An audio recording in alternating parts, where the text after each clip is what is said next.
Shalom. First and foremost, I want to give all praise, honor, and glory to Heavenly Father's only begotten Son, Yahweh, Bahashem, Yahweh Shai, Bahashem Rakakwadash. Double honors to our apostles and elders, great millstone, for teaching us His truth according to the Bible and rule well. None shall want our sincere argument throughout the four corners of the earth, pushing this truth through diligence and sincerity and in charity. And in Shalom, to all you sincere followers, believers of Yahweh, Bahashem, Yahweh Shai, not just hearers of the word, but doers as well, you men, women, and children, the hopeful elect. Shalom. Came across this video, and before we play it, fair use. This video is just it's not being made monetized or anything like that. It's just for criticism, commenting, teaching, scholarship, research, and Lord willing, to edify. Okay. This guy here, we're gonna play some of it, and I'm gonna stop it periodically and bring out scriptures.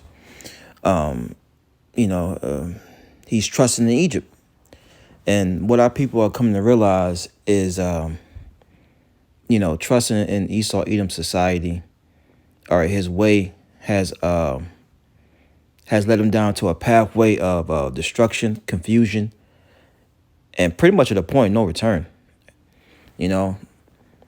And I want to bring out a precept before we play it, and then we're going to grab precepts as we go. This is Hebrews chapter 13, verse 14. It says, "For here we have no continuing city, but we seek one to come." And for the Israelites, the so-called Negroes, Latinos, Native American Indians, and you Israelite foreigners have to understand where we are at in our captivities, mainly here in America. All right. We don't have a city here. All right. We are in captivity. Read Baruch, the 3rd chapter. It tells you we are yet this day in our captivity. But God scatter us for a reproach and a curse. So, we're not meant to get over the hump. We're not meant to make it. And if you do make it, all right, you have to do wicked things. And this guy's going into how he did everything right, everything by the book. But like Micah 2:10 says, this is not our rest. So we're going to play it. Literally all this, and I had uprooted my family for this. For what? For what? Just like, it's not really just about like politics, because this is people. It's people. This is probably the most personal video I've ever made. So I lost my company and I lost my job as a government contractor due to the government shutdown. I relocated my entire family from Florida to Northern Virginia, where all the government jobs are at, based on promises that turned out to be lies. And what I mean by losing my company is because with my company, it was focused on veterans. It's HeroHireSolutions.com. And that's where I build resumes for veterans. I teach them how to job search. I show them how to do interviews, things that we aren't taught during our transition period to exit the military. And that's why there's a load of veterans who are either homeless, just struggling, can't afford to live, basically, eat. It's also a lot of veterans who are jobless because of the transition. So Esau Edom is to blame for that, man. All right. Let me see here. If I can find it, I'll bring it out.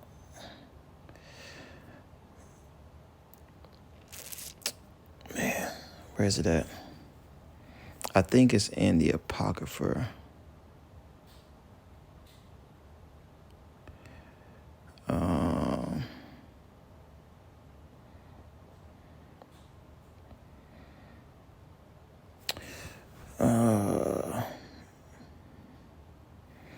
can't find it. People who aren't veterans, Lord's will, I find it. they Hold on. typically don't understand how the transition works.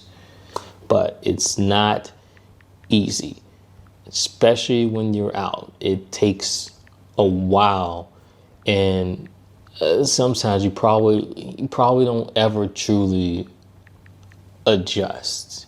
You know, it's slight changes. You know, with okay, you'll feel like you have adjusted, but to really fully adjust is probably not possible realistically. So, before anybody asks, I want to say first that I have skills. While serving, I was HR and an Army recruiter also. And those two things are easily should be transferable over to the civilian sector. It's not like, you know, I chose a job where I'm just infantry, basically. And that's, you know, no shot at infantry or anything like that, because, I mean, everybody's infantry at the end of the day, but I'm saying, you know, chose something that's transferable easily into the civilian sector. Just like if you would have chose, you know, if you chose, or I would have chose something like legal, you know, or something like that.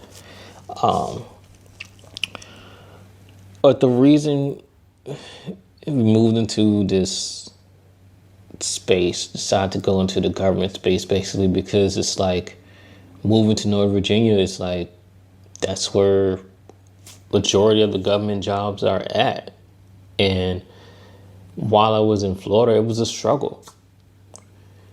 I've had a job like... All right, Slocky, I found it.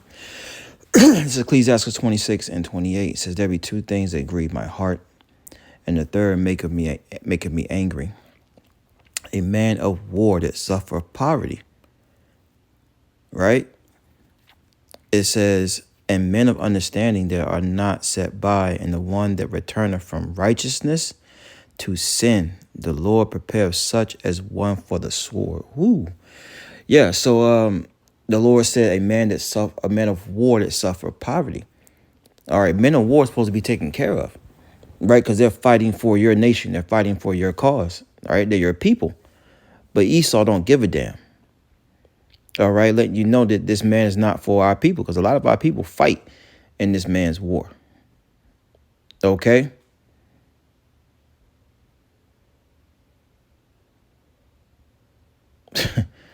Right, and the Lord hates one that goes from righteousness to a sinner again, man. Let's keep going. Here and there, but then after some time, it was like, you know, I couldn't get nothing. It was, time kept passing by. Next thing you know, it's a year, and I'm like, it's not working here, because I feel like I've done everything right. I purchased a home. That's what people say do, buy a house. They say go to school. I mean, I got my master's while I was in the Army. See, he tried to fulfill the American dream. All right? He tried to fulfill the American dream, but see, that's the importance of the scriptures. All right, let's get I'm gonna get a precept, and I want to get a quote as well. Let's get Micah real fast, 2 and 10. It says, arise ye and depart, for this is not your rest, because it is polluted, it shall destroy you, even with the sword destruction. All right. And you can be picture perfect in this man's society, but you're still subject to the curses. So where you may try to overcome, you're not going to overcome, because the Lord has it written. This place is not our rest. If we was to get comfortable here, we wouldn't need the Lord. If the curses wasn't subject to us, would we need the Lord? Right?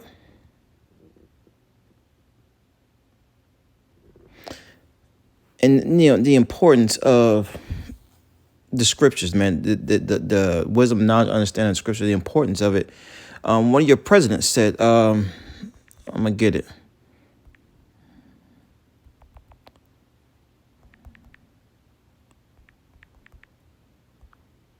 He said, thorough knowledge of the Bible.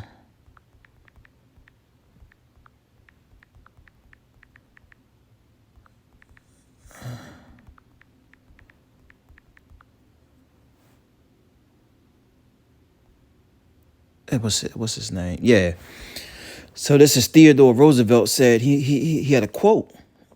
Okay, Theodore Roosevelt. He says, "A knowledge of the Bible is worth more than a college education." All right, you can Google that yourself, man. Okay, Theodore Roosevelt.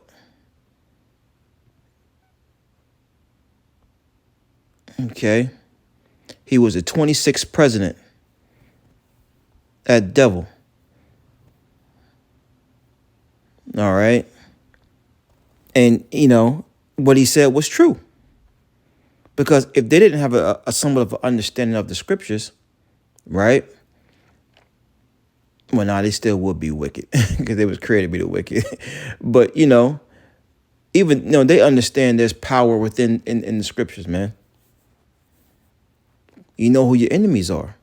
You understand the reasons why you're here. And jakes like this are being blindsided because they have trusted in Egypt.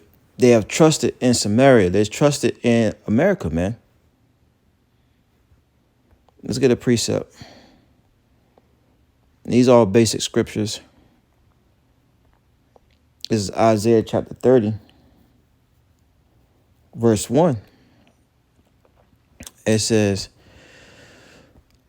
"Woe to the rebellious children, saith the Lord, the Israelites, so-called Negroes, Latinos, Native American Indians, that take counsel, but not of me."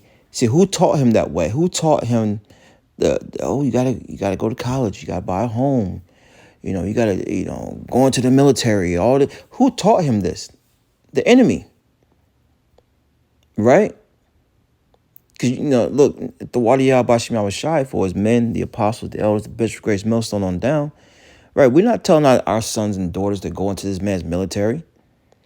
All right, we're not promoting college. There's nothing wrong with going to college to get a trade, right? But promoting that, going to college and racking up debt, it's all a big scam. No. Ain't nothing wrong with a little trade school, a little 2-year school, When you get your degree on HVAC or something like that. Okay. But that college shit's for the birds. Anyways, it says, "But not of me, and take a covering with a covering, take a cover with a covering, but not of my spirit, that they may add sin to sin." See, the covering Jake is coming with the covering of Esau, the spirit of Egypt.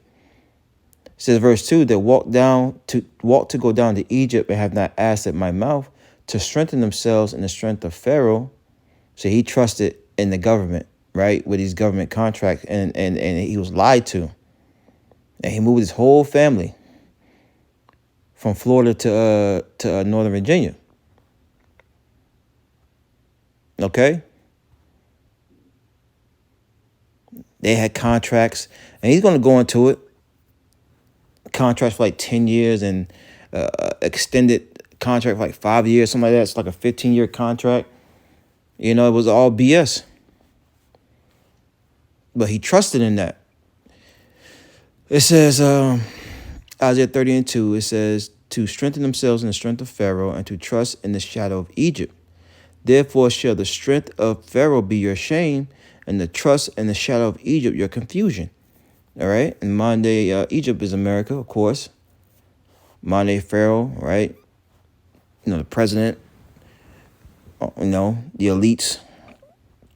All right. Trusting in this man's system is going to be to your shame. And you're seeing it right here. And no student loan debt, because I use my tuition assistance and FAFSA. And when I exited the Army, I still continued education. I'm pursuing my doctoral degree while using the GI Bill. So while you're in, guys, please don't use your GI Bill. Wait till you get out, because that way you can get that housing allowance when you get out. I have no criminal record. I have, like I said, the work experience. It's like I'm doing everything I'm supposed to do only to get burned. It's like, See? He said he feel like he's doing everything he's supposed to do and he's getting burnt. Well, you're not serving the Lord. All right? The scripture tells in Matthew 6:33 says, but seek ye first the kingdom of Yahweh and his righteousness, and all these things shall be added unto you. Right? It says, take therefore no thought for tomorrow, for tomorrow shall take thought for the things of itself. Sufficient unto the day is the evil thereof. So, at the end of the day, we're supposed to be seeking the Lord's righteousness, seeking things his way, not our ways. That's the problem. We were taught ever since we was little, about what we want to do in life. When in actuality, we need to be seeking the Lord and his righteousness, and everything we need will be added unto us. Understanding his will is to destroy this place. Jake don't understand what the will of the Lord is. That's why you're losing. That's why you got to state uncertainty in your face. Because,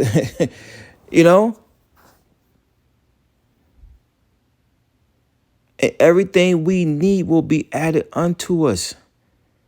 We ain't got to have the fanciest house. We ain't got to have the fanciest car. This is just things to get us by until we get to the kingdom, man. This was an Israelite that was truly invested in America, man. And look where it's gotten them. The government shutdown cost me my contract and income. Now what? Seek the Lord, goddammit.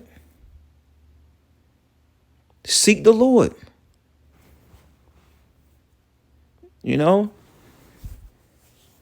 And Jake don't know how to be content. Just seek the Lord. Don't worry about tomorrow. Let tomorrow worry about itself. Now you do somewhat prepare, but you know what I'm saying? You don't worry and stress over it. You give it all to the Lord. Play a little bit more and we're gonna wrap it on up. So fast forward, like I was saying, I moved out here and relocated my entire family. And before coming out here, I was told by the government contracting company that they've already been on the assignment for 10 years plus. So nice. They said so, and we've already got a guarantee that this will continue. We have it for another 5 years. 5 years. That wasn't the case. I have things in writing where they said this is the salary, these are your bonuses. I have a lot of things in writing that just turned out not to be true. Ecclesiastes 12:10. Never trust thy enemy, for like his iron rusteth, so is his wickedness. You see? Verse 11. Though he humble himself and go crouching, yet take good heed and beware of him. And thou shalt be unto him as if thou hast wiped a looking glass, and thou shalt know that his rust has not been altogether wiped away. And this, talking about the so-called white man, the deceiver, the slanderer. You see what happened when you trust your enemy? He had everything in writing. Everything in writing. Scary, man. Proverbs 3 tells you what? Trust in the Lord with all thy heart and lean not unto thy own understanding. But see, our people don't even know the Lord. They don't even have a relationship with Yahweh Bashem Yahushai. And the time to be getting that relationship is now. Okay? Let's go to Psalms. Maybe think about one in Psalms.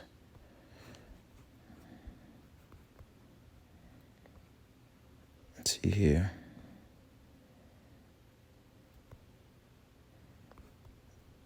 No, it's 58, Salakia. This is Psalms 58:3. It says, the wicked, who's the wicked? Malachi 1:4. All right, Esau, the Edomites. And through process elimination, it fits the so-called white man, woman, and child. They are the Edomites. They're not white. They're different shades of red. Okay? Everyone has a biblical nationality. And they stem back to a man named Esau. Psalms 58:3, the wicked are estranged from the womb. They go astray as soon as they be born, speaking lies. And that's the devil for you. He's a liar, man. Now people going to learn the hard way about trusting this man. And I found out a lot of these things were not true because upon my arrival, there was one person here, one worker. And before getting here, that contracting firm told me that they did a reorg. So they basically got rid of all the previous contractors because they were not performing to the standard that the government needed. Because as a contractor, you're here to assist the government. But that one person said, hey, I'm so glad you're here because it's been rough. I've been doing the job of a full team by myself. And so I was like, wow, were the other contractors really that bad? And this person said, what are you talking about? They quit. And so I'm like, what? I was told that they were let go. Everybody was let go because of underperformance. She said, no. Everybody quit because how bad things are. And I would have quit also, but I have way too many bills that do not allow me to quit. Damn, that's Baruch. That's Baruch. That's why we need Yahushua, man. This Baruch 3:8. It says, behold, we are yet this day in our captivity, where thou hast scattered us for a reproach and a curse, and to be subject to payments, according to all thy iniquities of our fathers, which have departed from the Lord our God. All right. And best believe that more than likely that was an Israelite. That woman was an Israelite. Couldn't quit because she got payments. She got bills. They won't allow her. That's the Israelites, man. We are subject to these payments. We are subject to these curses, man, until the Lord returns. Last precept. I quoted it, but I'm going to read it. This is the book of Proverbs, chapter 3, verse 5. It says, trust in the Lord with all thy heart, and lean not unto thy own understanding. In all thy ways acknowledge him, and he shall direct thy paths. Be not wise in thy own eyes. Fear the Lord and depart from evil. This is the time. This is the grace period. You need to cast off the things, the cares and affairs you want to do in this life and seek the Lord. Amos 5th chapter tells you, seek ye me and ye shall live. That's always been the theme. That's always been the point. Shalom.